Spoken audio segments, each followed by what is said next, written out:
کہتے ہیں ایک بادشاہ تھا، وہ کسی پہ خوش ہو گیا تو اس نے اس کو کہا کہ تم میرے محل میں داخل ہو جاؤ اور شام تک جو میرے محل سے تم اکٹھا کر سکتے ہو تم اس کو جو ہے وہ اپنے لیے لے کے جا سکتے ہو۔ تو وہ جب محل میں داخل ہوا اس نے دیکھا کہ انواع و اقسام کے کھانے ہیں، طرح طرح کی چیزیں ہیں اور عالی نصب بستر لگے ہوئے ہیں، گاؤ تکیے لگے ہوئے ہیں اور ہر طرح کی انسانی طبع کو لبھانے والی چیزیں موجود ہیں، نفس کے تلذذ کے لیے سارے سامان موجود ہیں۔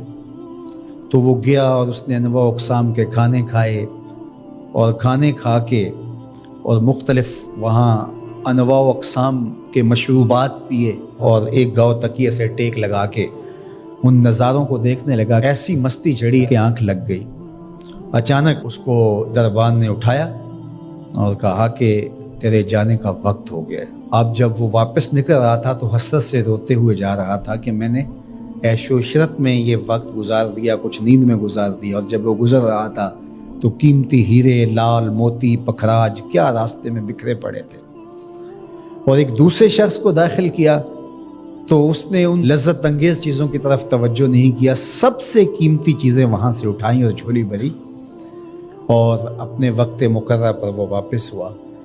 تو اس دنیا کے محل میں ہم داخل ہوئے ہیں، ایک دروازے سے دوسرے دروازے سے نکلنا ہے۔ یہاں تلذذ کے سامان بھی ہے اور یہاں قیمتی چیزیں بھی ہے جو یہاں سے لے جا کے ہمارے لیے قیمتی ہوں گی، اور اس نے سمجھا کہ بس ایک دن میں یہاں جو کھانا ہے کھا لو، زہرۃ الحیات دنیا سے کہتے ہیں۔ اور دوسرے نے کہا کہ یہاں تو بھوک کاٹ کے جیسے بھی تو میں جہاں جا رہا ہوں تو یہاں سے جتنی قیمتی چیزیں اٹھائی جا سکیں اس کو اٹھا کے وہاں کے لیے لے جاؤں۔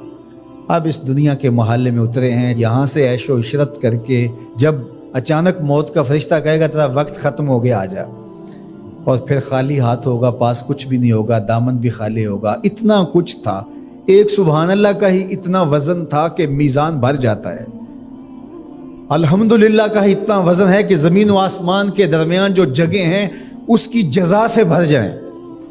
لیکن ہم دنیاوی تلذذ میں رہے اور تھوڑی سی زندگی تھی، جب فرشتے نے جھنجھوڑا تو آنکھ اس وقت کھلی اور یہ کیا کر دیا ہم نے۔ لیکن جو اللہ کے بندے ہیں وہ کہتے ہیں کہ یہ تو آخرت کو جمع کرنے کی کھیتی ہے، یہاں جتنا کچھ جمع کر لیں۔ اصل یہاں سے کیا اٹھا سکتے ہیں، ہر شخص کا اپنا انتخاب ہے کہ وہ کیا اٹھائے گا۔ اپنے لیے وہ ابدی چیزیں اٹھائے گا جو ان کے لیے ختم نہیں ہوں گی، یا وہی کھا کے وہی چھوڑ کر کے اور اچانک مستی میں چلا جائے گا اور پھر فرشتہ اس کو جھنجھوڑ کے کہے گا اٹھ تیرا وقت پورا ہو گیا ہے۔ اللہ اکبر۔ فرمایا ہر شخص جب صبح کرتا ہے تو اپنی سانسوں کے ذریعے سے کچھ خریدتا ہے۔ اب اس کی مرضی ہے، چاہے آزادی خرید لے، چاہے گرفتاری خرید لے، چاہے خیر حاصل کر لے اور چاہے شر حاصل کر لے۔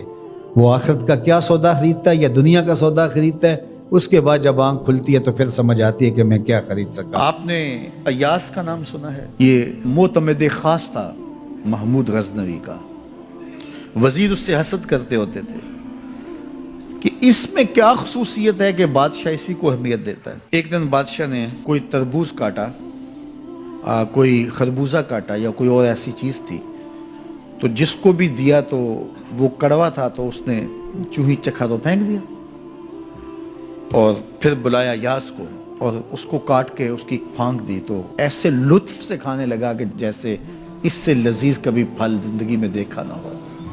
تو سارے اندر ہنس رہے تھے، ایک دوسرے کو آنکھوں سے اشارہ کر رہے تھے، یہ دیکھو بے وقوف۔ تو بادشاہ رک گیا اور کہا کہ ایاز یہ جو فروٹ تم نے کھایا ہے یہ میٹھا تھا یا کڑوا؟ کہا بادشاہ سلامت کڑوا۔ تو کہا پھر اتنے ذوق سے کیوں کھایا؟ کہا کہ اس ہاتھ سے میں نے میٹھی نعمتیں کھائی ہیں، آج کڑوی ملی ہے تو تھوک دوں؟ کہا ایسا نہیں ہو سکتا۔ تو میاں کڑوا ہو تو وہ بھی قبول کیا جائے، نفس پہ شاک ہو۔ کڑوی وہ چیز ہوتی ہے جو نفس پہ شاک ہوتی ہے، نفس کرنا نہیں چاہتا، لیکن اس کے باوجود تمہارا دل کہے نہیں یہ مالک کی طرف سے ہے۔ سخت سردی ہے، گرمی کی شدت ہے، پانی ٹھنڈا ہے اور موسم سرد ہے، پانی گرم ہے اور موسم بھی گرم ہے، رات کا پچھلا پہر ہے، تھکے ہوئے ہیں، لیکن آپ اس کے باوجود بھی اپنے رب کے حکم کو بجا لاتے ہیں. نفس پہ شاک ہے لیکن سینے میں ٹھنڈ ہی نہیں پڑتی جب اس کے حضور سجدہ ریزی نہیں کر لیتے.